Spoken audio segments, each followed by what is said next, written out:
Praise the lord. క్రీస్తునందు అత్యంత ప్రేమైనటువంటి దేవుని బిడ్డలారా, ప్రభు అయినటువంటి యేసుక్రీస్తు నామమున మీకు ప్రత్యేకమైనటువంటి శుభాలు తెలియజేస్తా ఉన్నాను. బిడ్డలారా, ఈ దినము దేవుని యొక్క మాటను మనం చదువుతున్నాం. దేవునికి మొరపెట్టుట. ఒక వ్యక్తి దేవునికి మొరపెట్టినప్పుడు ఏం కలుగుతుంది? శుద్ధ బైబిల్ గ్రంథంలోని ఎంతో మంది దేవునికి మొరపెడుతూ వచ్చారు. దేవుని యొక్క వాక్యం మనతో మాటిస్తూ ఉంటుంది. ఇర్మియా గ్రంథము 33వ అధ్యాయము 3వ వచనాన్ని మనం చదివినట్లయితే, నాకు మొరపెట్టుము, నేను నీకు ఉత్తరం ఇచ్చేదను, నువ్వు గ్రహింపులేని సంగతుల్లో గూఢమైనటువంటి సంగతులు నేను నీకు తెలియచేస్తా అని చెప్పి ఆయన వాక్యం మనతో మాట్లాడుతుంది. బిడ్డలారా గమనించండి. ఆయన అంటున్నాడు, నాకు మొరపెట్టు, నేను నీకు ఉత్తరం ఇస్తా అంటున్నాడు అనమాట.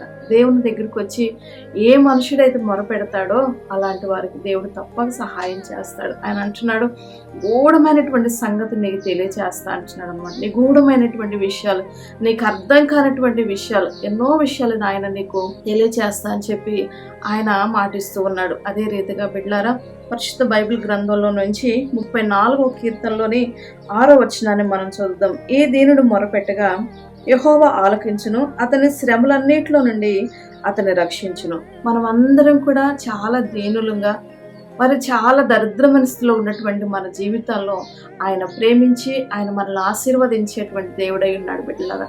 కనుక మనం దీన దశలో ఉన్నప్పుడు ఆయన మనల్ని జ్ఞాపకం చేసుకున్నటువంటి దేవుడు. ఆ దీనుడి ఎవరైతే దీనంగా ఉండి దేవునికి మొరపెడతారో అతని యొక్క ప్రార్థన దేవుడు ఆలకిస్తాడంట. అంత మాత్రమే కాకుండా అతనికి ఉన్నటువంటి శ్రమలన్నిటిలో నుండి ఆయన రక్షిస్తా అని చెప్పి మాటిస్తూ ఉన్నాడు బిడ్డలారా. చూడండి, ఈరోజు ఒకవేళ మీరు ఎక్కడుండి ఈ మాటలు వింటున్నారో, ఏ స్థితిలో ఉండి ఈ మాటలు వింటున్నారో, ఏ పరిస్థితుల వైపు చూస్తూ ఈ మాటలు వింటున్నారో, నీ యొక్క మొర వినేవారు ఎవ్వరు లేరని చెప్పి బాధపడుతున్నావా? నీ కష్టాలు తీర్చేవారు లేరని చెప్పి బాధపడుతున్నావా? నీ సమస్యకు పరిష్కారం దొరకట్లేదని చెప్పి బాధపడుతూ ఉన్నావా? శ్రమకు తాళలేక నువ్వు మొరపెడుతూ ఉన్నావో, నీ మొర వినేవారు లేరు, నీ గోడు వినేవారు లేరు, మరి నీ బాధ చూసేవారు లేరని చెప్పి ఒకవేళ కృంగిపోయినటువంటి మనసుతో నువ్వు ఉండి ఈ మాటలు వింటున్నావేమో.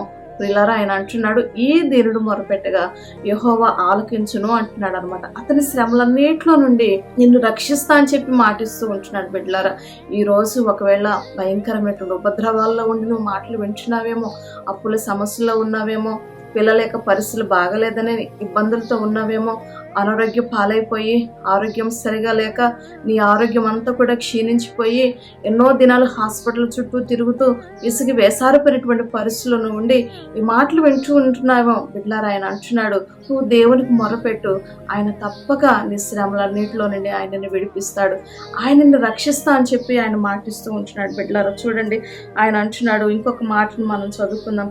కీర్తనల గ్రంథము 34వ అధ్యాయంలోని 6వ వచనాన్ని మనం ఇంకా చదివినట్లయితే ఆయన అంటున్నాడు, యెహోవా యందు భయభక్తులు గల వారి చుట్టూ ఆయన దూత కావలి ఉండి ఆయన వారిని రక్షించును అంటున్నాడు. బిడ్డలారా, ఆయన అంటున్నాడు, దేవుని యందు భయము భక్తి ఎవరైతే ఉంటారో ఆయన దూత కావులుగా ఉండి వారిని రక్షిస్తాడు అని చెప్పి మాటిస్తూ ఉంటున్నాడు. బిడ్డలారా, ఆయనని రక్షించేవాడు, ఆయనని విమోచించే దేవుడై ఉన్నాడు. నీ మొర ఆలకించేవాడు, నీ కష్టాలు తీర్చేవాడు, నీ బాధలు తీర్చేవాడు, నీ దుఃఖాన్ని తొలగించేవాడు, నీ మూలుగులు నీ నిట్టూర్పులు ఆయన వినేటువంటి దేవుడై ఉన్నాడు. బిడ్డలారా, అదే ప్రకారంగా ఎన్నోసార్లు ఎంతో మంది భక్తులు దేవునికి మొరపెట్టారు. హాగరు కూడా దేవునికి మొరపెట్టింది. ఈరోజు నీ ప్రార్థన కూడా దేవుడు వింటాడు, నీ మొర కూడా దేవుడు వింటాడు. మరి నీ యొక్క కన్నీరు కూడా దేవుడు చూస్తున్నాడు.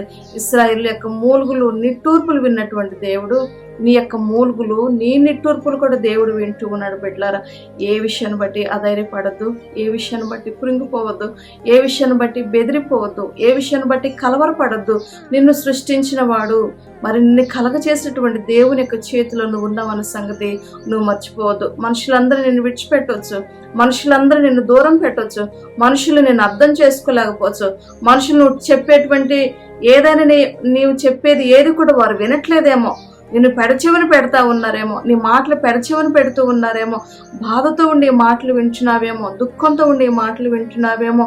దేవా, నా పరిస్థితి ఏంటి నాయనా అని చెప్పి రాత్రులు నిద్ర పట్టగా అలసిపోయి నీ కన్నీరే అన్నపానములుగా మిగిలిపోయి, ఒంటరిదానిగా మిగిలిపోయి, ఒంటరివాడిగా మిగిలిపోయి అందరు విడిచిపెట్టినటువంటి పరిస్థితుల్లో ఉండి ఈ మాటలు వింటూ ఉన్నావేమో. బిడ్డలారా, ఆయన అంటున్నాడు, ఎంతో మంది యొక్క కన్నీరు తుడిచినటువంటి దేవుడు, ఎంతో మంది మొర ఆలకించినటువంటి దేవుడు, నీ మొర కూడా ఆలకిస్తాడు, నీ కన్నీరు కూడా తుడుస్తాడు, నీ దుఃఖాన్ని కూడా తొలగిస్తాడు, నీ శ్రమను కూడా తొలగిస్తాడు.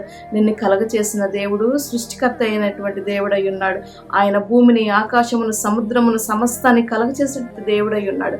ఆయన నీ యొక్క రూపాన్ని ఆయన చేతిలో చెక్కి ఉన్నాడు. ఆయన యొక్క అరిచేతిలో నువ్వు చెక్కబడి ఉన్నావు. నీ స్వరూప్యం ఆయనలో ఉన్నది కనుక, ఆయన రూపంలో నువ్వు ఉన్నావు కనుక మనుషులు మర్చిపోయినా ఆయనను మర్చిపోయేవాడు కాదు. మనుషులు దూరం పెట్టినా ఆయనను దూరం పెట్టేవాడు. ఆయనకు సమీపంగా ఉన్నటువంటి దేవుడు. బిడ్డలారా, కనుక దేవుని మాటల మీద విశ్వాసం ఉంచండి, దేవుని మీద నమ్మకం ఉంచండి. ఎంతో మంది కన్నీరు చుచ్చిన దేవుడు, ఎంతో మంది మొర విన్నటువంటి దేవుడు, ఎంతో మంది మూల్గులు నిట్టూర్పులు విన్నటువంటి దేవుడు నీ మొర కూడా వింటాడు, నీ ప్రార్థనలు కూడా వింటాడు. దేని గురించి నువ్వు మొరపెడుతున్నావో ఖచ్చితంగా దేవుడు నీ మొర ఆలకించేవాడు. ఖచ్చితంగా నీ కన్నీరు తుడిచే దేవుడు. దేవునికి నీ విషయం ఏంటో చెప్పుకో, నీ సమస్య ఏంటో దేవునితో చెప్పుకో. నీ సమస్యను పరిష్కరించేవాడు ఆయన మాత్రమేనండి. నీ సమస్యకు పరిష్కారం దొరికేది ఆయన దగ్గర మాత్రమే ఉన్నది బిడ్డలారా. కనుక దేవుని వైపు చూడు, తప్పక దేవుడు నీ మొర ఆలకించి నీ జీవితాన్ని ఆయన చిగురింపు చేసే దేవుడై ఉన్నాడు. దేవుడి ఇటు మాటలు దీవించిన గాక. ఆమేన్. ప్రార్థన చేసుకుందాం. ప్రేమ కలిగిన మా తండ్రి, దయామయుడైన మా యేసయ్య, నీకు వందనాలు చెల్లిస్తున్నాను. ఈ యొక్క నాయన ఉదయ కాలవేళ నీ మరొక్కసారి నీ సాన్నిధ్యానికి వచ్చి ప్రార్థిస్తున్నాము ప్రభా. ఎవరైతే నీకు మొర పెడుతున్నారో ప్రభా, వారి మొర వినే దేవుడవు, వారి మూలుగులు వినేవాడవు, వారి నిట్టూర్పులు వినేవాడవు ప్రభా. ప్రతి ఒక్కరి మొర ఆలకించండి, ప్రతి ఒక్కరి కన్నీరు తుడవండి, ప్రతి ఒక్కరు నాయన సమస్య నుండి పరిష్కరించండి, ప్రతి ఒక్కరు దుఃఖం నుండి విడిపించండి, ప్రతి ఒక్కరి యొక్క బాధల నుండి విడిపించండి, అనారోగ్య సమస్యల నుండి విడిపించండి. ఆయన ఎవరికి చెప్పుకోలేని సమస్యలతో బెదిరిపోతూ ఉన్నారేమో, ఎవరికి చెప్పుకోలేని సమస్యలతో ఇబ్బందులు పడుతూ ఉన్నారేమో బిడ్డలారా. అయ్యా దయచేసి నా తండ్రి, అయ్యా నీ బిడ్డల మీద నీ హస్తాన్ని చాపండి, నీ బిడ్డల మీద నీ కనికరాన్ని చాపండి, నీ దైవికమైన స్వస్థతను వారికి దయచేయండి ప్రభా. వారు మరి ఆలకించి వారి జీవితాల్లో గొప్ప కార్యాన్ని చేసి తండ్రి మీ నామానికి మహిమ తెచ్చుకోమని ప్రతి ఒక్కరిని కూడా నీ హస్తాలకు అప్పగిస్తూ ఈ ప్రార్థనలు వినందుకు వందనాలు చెల్లిస్తూ యేసు పరిశుద్ధ నామను బట్టి ప్రార్థించి స్తుతించి అడిగి వేడుకుంటున్నాను తండ్రి. ఆమేన్. క్రీస్తునందు ప్రియులారా, మరి ఈ మాటలు మీకు నచ్చినట్లయితే ఈ యొక్క వాక్యాలు మీరు వింటూ అనేకులకు తెలియచేయండి. ఈ వాక్యం మీరు ప్రయోజనకరంగా ఉన్నట్లయితే మీరు లైక్ చేయండి, షేర్ చేయండి, సబ్స్క్రైబ్ చేయండి. దేవుడు మిమ్మల్ని అందరినీ కూడా దీవించును గాక. ఆమేన్. ప్రతిరోజు మేము అందించేటువంటి ఈ ఆధ్యాత్మిక కార్యక్రమాన్ని ఎవరైతే వింటున్నారో, ఈ మాటలు మీకు ఆశీర్వాదకరంగా ఉన్నట్లయితే, ఈ యొక్క మినిస్ట్రీ ద్వారా అందించబడుతున్నటువంటి ఈ మాటలు మీకు నచ్చినట్లయితే, మీకు దీవెనకరంగా ఆశీర్వాదకరంగా ఉన్నట్లయితే మీరు లైక్ చేయండి, షేర్ చేయండి, సబ్స్క్రైబ్ చేసుకోండి. ఈ విషయాలు మీకు నచ్చినట్లయితే మీ స్నేహితులు కూడా ఈ విషయాలు మీరు తెలియపరచండి, మా మినిస్ట్రీని పరిచయం చేయండి. వారు కూడా మీలాగా దీవించబడతారు. దేవుడు మిమ్మల్ని అందరినీ దీవించుకుంటారు.